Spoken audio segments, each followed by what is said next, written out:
Hi there, welcome to today's broadcast. Today I'm going to be talking to you about how you can set up a calming environment in your home for your child with autism or ADHD. Welcome. I think that generally we all know how sensitive our children can be to energies, the emotions of others, and physical spaces, including, lights and scents and smells around them. So setting up your home as the most calming and peaceful space where your child can be and play and interact is so important. And it'll really help to improve their ability to feel safe and calm at home. So that's what we're talking about today. And before I start, I just want to introduce myself if this is the first time you're joining. My name is Tina Bishai. I'm the founder of Golden Healings. And it's here that I get to see adults and children both in person and with distant healing. And my love is to help kids with autism and ADHD because I've seen some really wonderful results in terms of reducing and even eliminating their symptoms. I'm also a mom of two beautiful daughters, and I'm a physical therapist by background and went on to do an MBA where I was in the corporate world for a while, and now am following my heart and love and treating kids with autism and ADHD in a real holistic manner at Golden Healings, where I'm addressing their physical, their emotional, and their energetic well-being. So today we're going to talk about your child's physical, emotional, and their energetic well-being in the context of the space that you can set up for them. And before we begin, I just encourage you to write your comments in the boxes below, whether it's Facebook or on YouTube, and so we can get a conversation going. And let me know where you're watching from, and let's engage in some discussions. So to start with our topic today on how you can set up a calming environment for your child at home, I'm just going to have us look at a few different categories. So what does your child do at home? And I've just kind of divided it up into three areas. Their playing, their hobbies and communicating is one category we'll talk about. Their eating is another one, and their sleeping is the third one. So if we start with the first category, obviously we really want to set up a positive atmosphere for your child to play or communicate with you and your friends. And this can be felt by your child in the actual physical space. So keeping it as calming as possible by not having a messy space or a chaotic space, and having it really as tidy as you can and as organized as you're able. That'll really help to set up a better energetic flow in your home and in your child's rooms, especially where they play. And in that physical space, you want to consider the energetic component of the space. So our kids are sensitive to the energies, and I really invite you and urge you to put away all crystals or rocks that you may have out just as decoration. Because what happens is the crystals absorb the energy that's around them, and they amplify them. And so any kind of energies, both good and bad, will be absorbed by the crystal, and then they'll amplify them. And so that can be really overwhelming to your child with autism or ADHD. And I know from experience, I used to have crystals all over my home. I thought they had really wonderful healing properties, which they do, and I love them. But I also found that it wasn't the best thing for my child. And so it made a huge difference when I put them away. And the other thing you can do to just clear the space in your home, I've talked about in other videos, is just to clear the space by either burning sage or Palo Alto when your child isn't around. Maybe they're out at a play date or out grocery shopping with another family member or wherever. But when they're not around, just you can take that opportunity to sage your space. Or open up your windows and let the fresh air in. You can do that easily enough every day. And then you can also ask your angels or guides to help you and to clear the space in your home for you and your children. And equally important is to do your best to remove any chemicals that you're using to clean the home. And you really want to get as naturally based products as possible. And not just the ones that you clean your home with, but also including the ones you wash your children's hair with and your children's bodies with in the bath or the shower, and even washing their clothes with. And not just your child, but yours as well, because your child is interacting with you on a regular basis. So all of these things will really help to set up a calming physical space for your child to play and to communicate in. And now when your child is wanting to play in that beautiful calm space, your job is to be the observer. You get to have the opportunity to see and to observe what they're interested in doing, and what that stimulus might be for them, whether it's arts or crafts, or building blocks, or music, for example. And as their parent, you can look for what they love to do, what their strengths might be, in the sense that, your child is absorbed in it and they're really happy while they're doing that particular task or hobby or game. And then you really want to do your best to provide more of that for them. And you can also try to introduce different things, so to give them lots of options at different times that they're playing, more than once, more than a few times in fact, to see if they like something or to see if that would stimulate them in a positive manner. And I think that you may be surprised and delighted in the things that your child shows interest to when you're able to provide that stimulus for them and provide more of it. Obviously, when they're communicating to you, whether your child is verbal or nonverbal, really just take the time to be present with them and respond accordingly. I know sometimes we're, all over the place trying to get things done and doing things, but it's important just to be with your child as well. And so remember, in all of your communications with them, you want to try your best to come from a place of being committed. For example, being committed to their health and well-being, as opposed to focusing on a particular outcome, which might be, getting somewhere on time. And that will allow every interaction you have with them to be more peaceful, and it'll also limit your frustration or anxiety that you may feel at times when you're really set on a particular outcome. So the more time that you can spend being peaceful and calm and present with your child, the better the time that you'll have with them, and the better they'll be responding to you in your emotions and your attitude and feelings towards everything that's going on.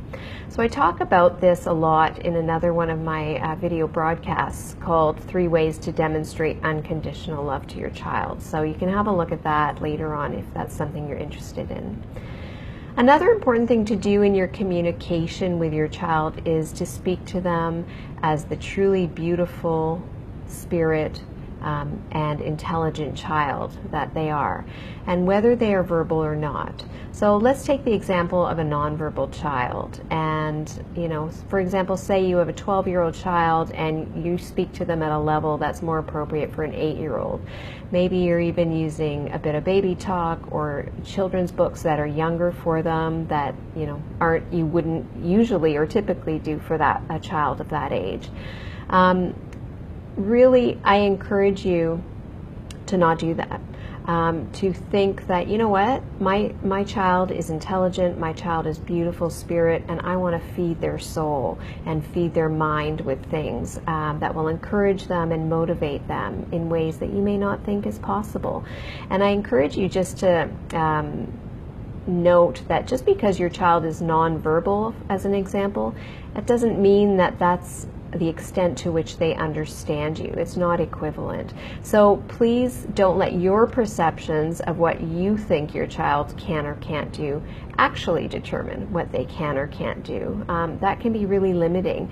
And I truly believe that our children with autism and ADHD are here on this planet, and they're actually at a higher energetic vibration or frequency than we are, and they are more deeply and easily connected to the spirit realm than I've seen. I've seen time again that my child will often teach me lessons when I'm peaceful or calm with her, and they're usually big spiritual lessons that I would never have expected from such a young child. Other way you can gift your child with a beautiful space in your home is by having a pet. So especially a dog, or if you have land outside of your home, a horse if that's available to you, because they always feel unconditional love from those kind of pets, even cats sometimes. And that can also help to create a calming and peaceful environment for your child. And outside of your home, if you have big beautiful trees, you can be out in nature, or a park, whatever it is that's near you, just do your best to take them out in nature as often as possible. And that's another great way that you can positively impact their environment. When you're in your house, I really encourage you to limit screen time, especially before bed. I know there are a lot of great programs out there on the computer or on tablets that are helping our kids, so I'm not discouraging that by any means. But especially before bed, I really encourage you to shut the screens down about an hour before bed. And research shows that children who watch any kind of videos or screens, TVs, tablets, that sort of thing before bed actually take longer to fall asleep. And on average, they're saying the average time they take that is longer is about 30 minutes. Doesn't seem like much, but when you add it up over the 7 days, it comes out to almost 4 hours. And then when you think week after week and the cumulative effect that could have on your child of 4 hours of lack of sleep, ongoing, that can really impact them. So just consider that as well. And you know what, you can use the evening time to your advantage and use it as an opportunity to turn off the screens, create some sort of beautiful bedtime routine, with things that you and your child enjoy, and you can do together or they can do independently as well.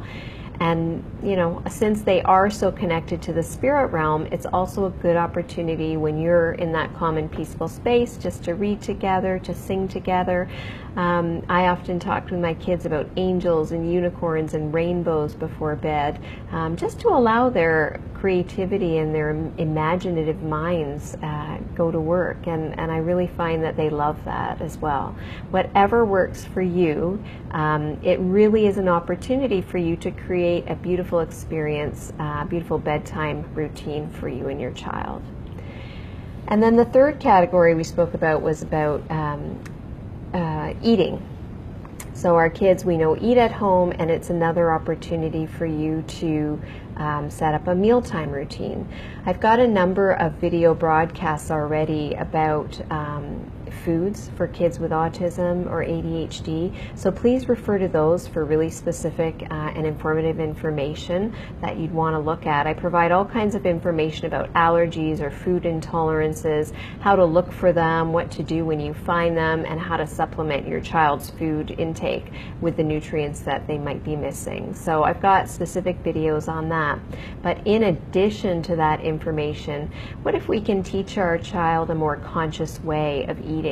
And for example, as a family, just to be present at the dinner table and to be thankful for our blessings and what we have in terms of our food, and really just to enjoy the connection that we can experience while we're nourishing our bodies.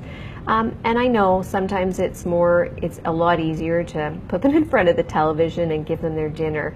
But if we can kind of have our focus more on the connection that we can have with our kids and the filling up, so to speak, that we can provide our kids during meal times, then perhaps the joy of being together can come back for you and your child, and you can experience that around the dinner table. And of course, the last category, the sleeping, I talked a little bit about this already, but just like we set the physical space in the rooms that your child spends the most time in, please make sure you do the same, especially for their bedrooms. Their bedrooms should also be a peaceful place, a place where they can have a retreat that's tidy and uncluttered, and again, without any crystals or rock collections in their room especially, and provide a positive space for your child in their bedroom. In addition to the bedtime routine that you set up, obviously their sleep is so important for them to rest and rejuvenate. I can actually recall a time when I didn't look forward to bedtime routines and to sleeping for my child, because she used to have a lot of night terrors. and these huge nightmares, and they were really vivid, and she would be screaming or yelling in her sleep.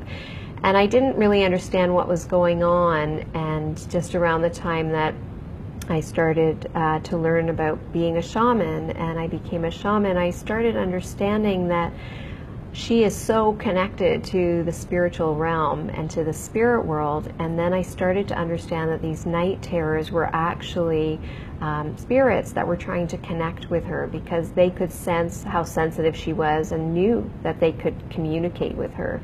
And this is a whole other topic I could go on about for a long time, but just to give you some sense that if you are dealing with that, there are things that can be done, and I would be happy to help you with that. If you want more information, or you'd like to have a free consult about anything in particular, especially things like that regarding the spiritual realm, just email me at tina@goldenhealings.com, and I'd be happy to provide a free phone consult with you. So those are the things that I wanted to speak to you today. In general, just to recap, the main concepts that we've discussed are about creating a physically and energetically peaceful space for your child to play in and communicate in, and from the parent's point of view, to create an emotionally safe space for your child just to be who they are without them feeling your frustration or anxiety or upset, and to really, for you, bring out that beautiful spirit that your child is here, and bring out their uniqueness that they have within them, so that they know it's safe to be that person and they can be fully expressed in their own way. And also just to set up some routines that can really help you connect with your child, both at dinner time and bedtime. I hope this information has been helpful for you. I invite you to leave me any comments, and I look forward to seeing you next week, where we'll be talking about your child's emotional well-being. Thanks so much, and have a great day.